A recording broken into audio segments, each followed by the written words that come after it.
Galerinha, olha só. Eu vou tentar ser o mais rápido possível, que eu não, né? Tem lugar que eles me proíbem fazer o que eu vou fazer aqui, porque a gente sabe o que é bom para o aluno e o que não é.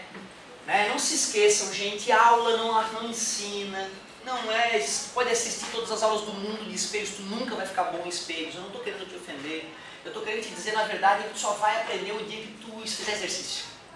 Ah, professor, mas eu começo o exercício e nem consigo começar. Pois é, e tu lê a questão, não consigo começar, volta na apostila e lê a ideia de, o P, o que é o PA? O P é a posição do objeto. Aí tu volta, posição do objeto, P igual a 10. E tu vai avançando. Porque quando eu dou a aula aqui, galera, não é esse momento que te faz aprender. Não é. Isso é loucura. Isso é viagem. Já te expliquei isso. Tá? Aula. Se a aula aprendesse, vocês todos eram gênio, porque eu dei toda a física para vocês do ensino médio. Mas não existe isso. Entra por aqui, sai por aqui. Então, o melhor para ti, eu acredito, é pegar, professor, essa questão de espelho eu não consegui fazer. Ou essa questão de lente. Mas vamos fazer uma revisão bem rápida para que tu consiga, pelo menos, começar a fazer o exercício. Espelho. Que tipo de espelho é esse? Depende, é o que eu queria escutar. Não dá para saber, professor, eu não sei onde é que está espelhado. E agora? Côncavo, porque a parte espelhada é a parte cavada. Se for esse espelho aqui, é a mesma posição do espelho, só que eu espelhei a parte de fora, agora ele é convexo. Espelho, o que tem que saber do espelho? Tem que saber que tem uma região do espelho onde os raios que chegam paralelos refletem para aquele ponto. E isso, esse ponto que recebe os raios refletidos dos raios que chegaram paralelos é chamado de foco. Ao dobro dessa distância do foco tem um outro ponto importante. Centro de curvatura. Se eu fosse completar a esfera que origina o espelho, inclusive tudo sai para, entra pelo foco, sai para o... Isso, então o raio que chega pelo foco sai paralelo devido à reversibilidade dos raios de luz, né? Não é uma lei. Não. A lei que está por trás disso é que o ângulo de incidência é igual ao ângulo de reflexão. Essa é a lei que rege isso aí. Isso, na verdade, são os raios característicos ou raios principais. Depois você poderia resolver aquela questão do simulado que fez a discursiva que era sobre isso? Claro, eu não sei se eu tenho ela aqui, mas eu o consigo. simulado eles também entregaram. Engraçado, né? Mas eles devem entregar, mas eu consigo ela aqui, já vamos resolver essa questão também, ótimo. É isso aí. Ô galerinha, olha só. Além de saber centro de curvatura, foco e vértice, também é importante lembrar que a distância do vértice até o foco, que é igual à distância do foco até o centro de curvatura, é F, é a distância focal. E já que a distância do vértice até o centro de curvatura é o raio de curvatura da esfera que originou o espelho, raio de curvatura, fica claro então que 2F é igual a R, ou R é igual a, ou F é igual a R sobre 2. Essa fórmula é tão óbvia que nem fornecem para a gente no vestibular em caso de espelhos esféricos. Além de conhecer os elementos dos espelhos, também seria legal o cara lembrar de espelho esférico, que o raio que chega paralelo sai pelo foco, como nós acabamos de revisar, que o raio que chega pelo foco sai paralelo, então tem a reversibilidade dos raios de luz. O raio que atinge o centro óptico volta sobre ele mesmo, isso vai ajudar inclusive na hora de estudar lentes. E o raio que atinge o vértice é refletido com o mesmo ângulo. Na verdade, todos os raios têm um ângulo de incidência igual ao ângulo de reflexão. Porém, quando o raio atinge o vértice, fica bom de medir esse ângulo para cima e para baixo. Por isso que esse raio é um raio confortável de ser usado. Esses raios no espelho convexo, eles são mais delicados de serem desenhados. Porque tu precisa fazer prolongamento para atingir o foco e o centro de curvatura. Então o raio que chega paralelo, para ver ele saindo pelo foco, tem que fazer uma pontilhada até o foco, ó, e fazer o raio refletir naquela direção. O raio que chega pelo foco, teria que fazer uma pontilhada para ver se ele chega pelo foco, para poder desenhar ele refletido paralelamente. O raio que atinge o vértice é o que eu prefiro, porque para desenhar ele é muito bom, ó. Uso um macetezinho da sinuca para desenhar ele, acabou. E tem aquele raio que chega pelo centro de curvatura, bate em cheio no espelho e volta sobre ele mesmo. Então são os raios característicos. Só de saber desenhar os raios característicos, o cara já detona a parte gráfica de espelhos. Olha por quê. O cara vai lá e vai estudar um espelho convexo, por exemplo. Tem lá o foco e o centro de curvatura. Ele tem um objeto diante desse espelho. Ele quer saber as características da imagem. Se ele decorou os raios principais ou raios característicos, chega paralelo, sai pelo foco, atinge o vértice, sai com o mesmo ângulo. Em poucos segundos o aluno consegue desenhar 2 raios refletidos. Como esses raios se afastam, se esses raios penetrarem no olho de alguém, o cérebro desse alguém fala, o raio anda em linha reta. E aí o teu cérebro acha que a luz está saindo lá de trás do espelho. E olha que bonitinha a imagenzinha. Características da imagem. Virtual, feita de prolongamento de luz. Menor.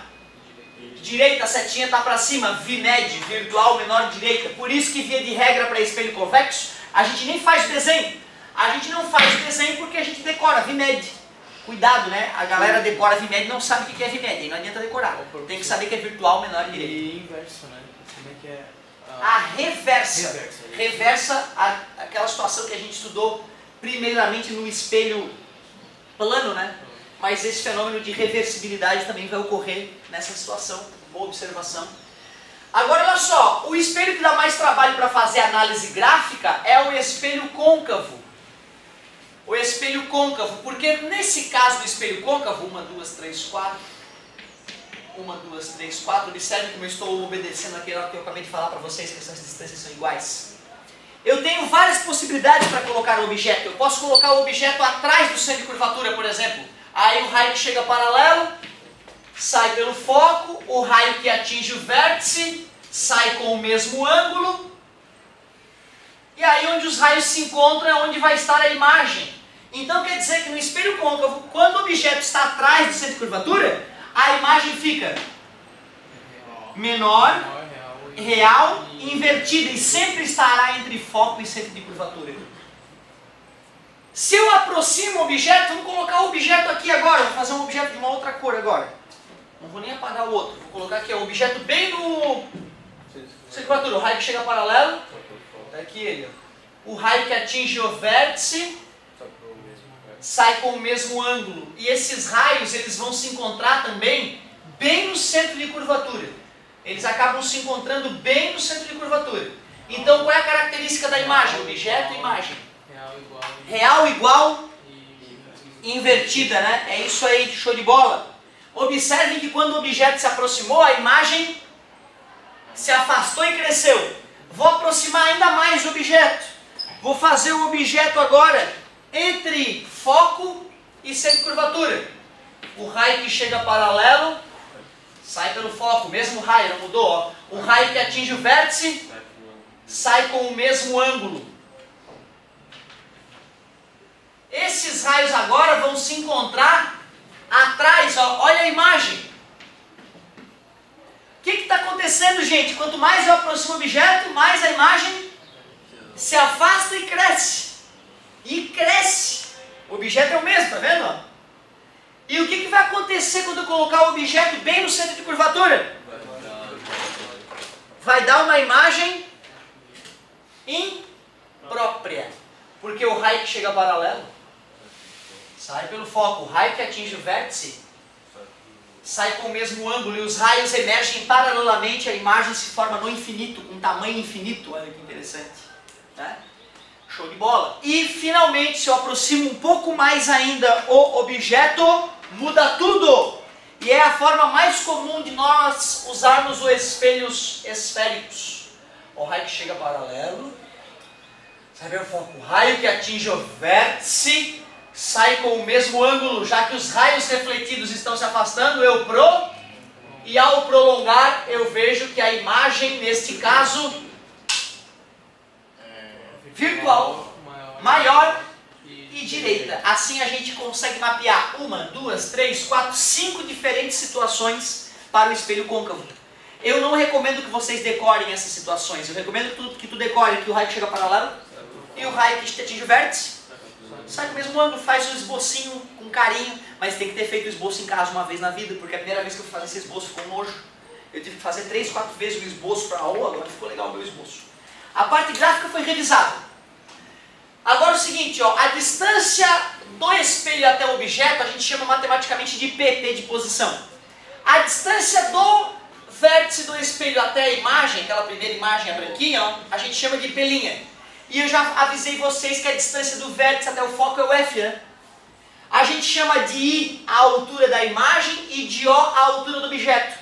Para resolver matematicamente problemas de espelho esférico, nós temos só duas fórmulas. A igual a I sobre O, que é igual a menos P' sobre P, e 1 sobre F é igual a 1 sobre P mais 1 sobre P'. Equações essas que também servem para lentes esféricas.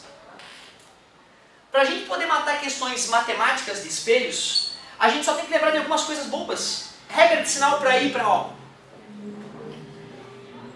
Para cima é positivo, para baixo é negativo. Acabou. Regra para P, P' e F. Real, mais gostoso, é positivo. Virtual, não é tão bom, negativo. Essa era a nossa piadinha, lembra?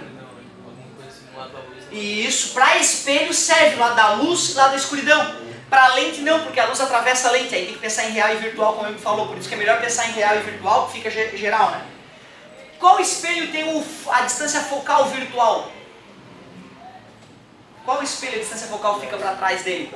O convexo, o foco está aqui, a luz está para o lado de cá, ó. Por isso que a distância focal do espelho convexo é negativa. Pronto! Então assim, agora, depois que a gente assistiu isso aí, dá para arriscar. E tem questão de espelho que é casca grossa pra caramba, mas eu não estou preocupado com ela. Se vocês dominarem as básicas, vocês passam na UFSC. Se não for medicina, passa na UFSC. Só com as básicas, certo? Então agora o ideal o que é? É o aluno pegar as questõezinhas de espelho, seja as teóricas, seja de cálculo, e começar a fazer. E trazer as dúvidas. Na hora que ele tentar fazer, sinapse fez, ocorreu no cérebro dele, ele vem e tira a dúvida dele, porra, aí o cara aprende de verdade, cara. Aí o cara aprende. Mas não foi aqui foi só um primeiro contato para permitir que a galera estude. Depois, se sobrar um tempinho, eu faço uma revisãozinha da parte das lentes, que é muito similar à parte dos espelhos. Vamos que vamos, galerinha, vamos fazer mais uma continha.